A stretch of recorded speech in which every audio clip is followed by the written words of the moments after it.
Hi అండి. Welcome to world of సిరి. ఈరోజు కాజు paneer masala curry ఎలా చేయాలో చూపించబోతున్నానండి. ఇది నేనైతే ఏ మసాలాలు వేసి చేస్తానో ఈరోజు చూపించబోతున్నాను. ఈ కర్రీ కోసం ముందుగా పన్నీర్ని ఇలా చిన్న చిన్న క్యూబ్స్ లాగా కట్ చేసుకోవాలి. గ్రేవీ కోసం ఉల్లిపాయ ముక్కల్ని మిక్సీలో పేస్ట్ చేసుకోవాలి. పేస్ట్ మరీ మెత్తగా కాకుండా కచ్చాపచ్చాగా ఉండేలాగా చేసుకోవాలి. తర్వాత ఒక పెద్ద టమాటాని కూడా పేస్ట్ చేసుకొని పక్కన పెట్టుకోవాలి.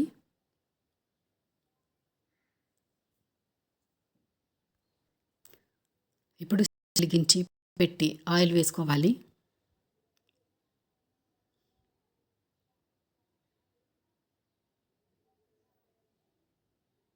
ఆయిల్ హీట్ అయిన తర్వాత కొద్దిగా సాల్ట్ వేసుకోవాలి. సాల్ట్ వేయడం వల్ల పన్నీర్ ముక్కలకి పడుతుందండి వేగినప్పుడు. ఇప్పుడు ఈ ఆయిల్లో కట్ చేసిన పన్నీర్ ముక్కల్ని కాజుని వేసుకుని ఒక 2 నిమిషాలు వేయించుకోవాలి.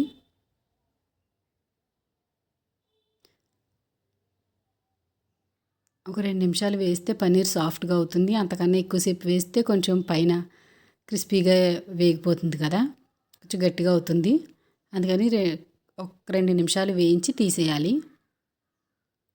కొద్దిగా పసుపు కూడా యాడ్ చేసుకోవాలి.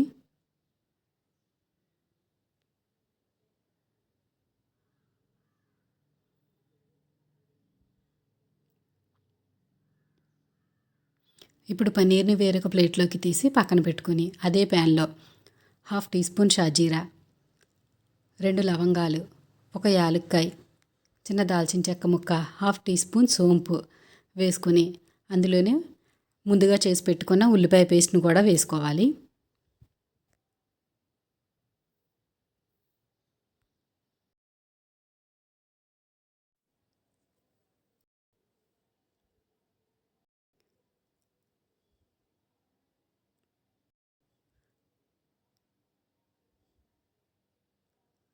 ఇప్పుడు ఈ ఉల్లిపాయ పేస్ట్ గోల్డెన్ బ్రౌన్ కలర్లోకి వరకు వేసుకోవాలి.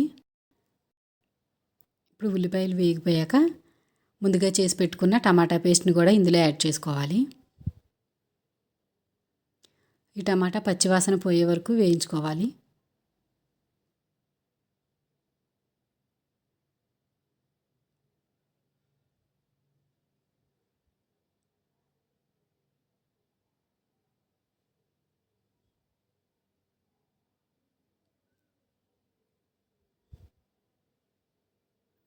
ఇప్పుడు ఈ టమాటా పేస్ట్ కూడా వేగిపోయిన తర్వాత ఇందులో 1 టీ స్పూన్ అల్లం వెల్లుల్లి పేస్ట్,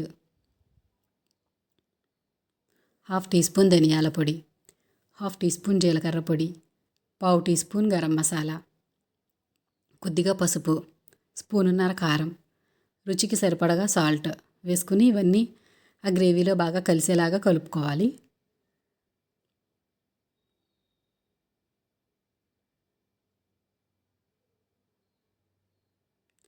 ఇప్పుడు ఇందులో వాటర్ యాడ్ చేసుకోవాలి.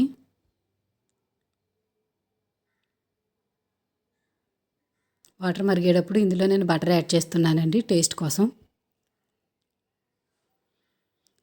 ఇందులో ఫ్రై చేసి పెట్టుకున్న పన్నీర్ని కూడా వేసేసుకుని ఇవన్నీ బాగా కలిసేలా కలుపుకొని మూత పెట్టుకొని కర్రీని ఉడకనివ్వాలి. ఇందులో వాటర్ అంతా దగ్గర పడే వరకు కర్రీని ఉడకనివ్వాలి సిమ్లో పెట్టి. ఇప్పుడు వాటర్ అంతా దగ్గర పడిపోయింది.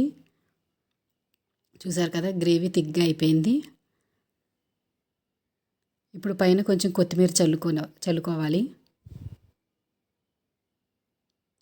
స్టవ్ ఆఫ్ చేసే ముందు కొంచెం కసూరి మేతి కూడా వేసుకొని ఒకసారి కర్రీ మొత్తం కలుపుకుంటే సరిపోతుందండి.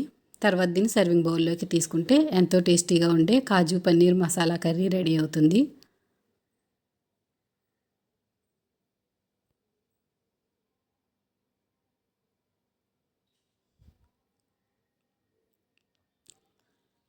ఇప్పుడు దీనిపై కొంచెం బటర్తో కానీ క్రీమ్తో కానీ గార్నిష్ చేసుకుంటే బాగుంటుందండి.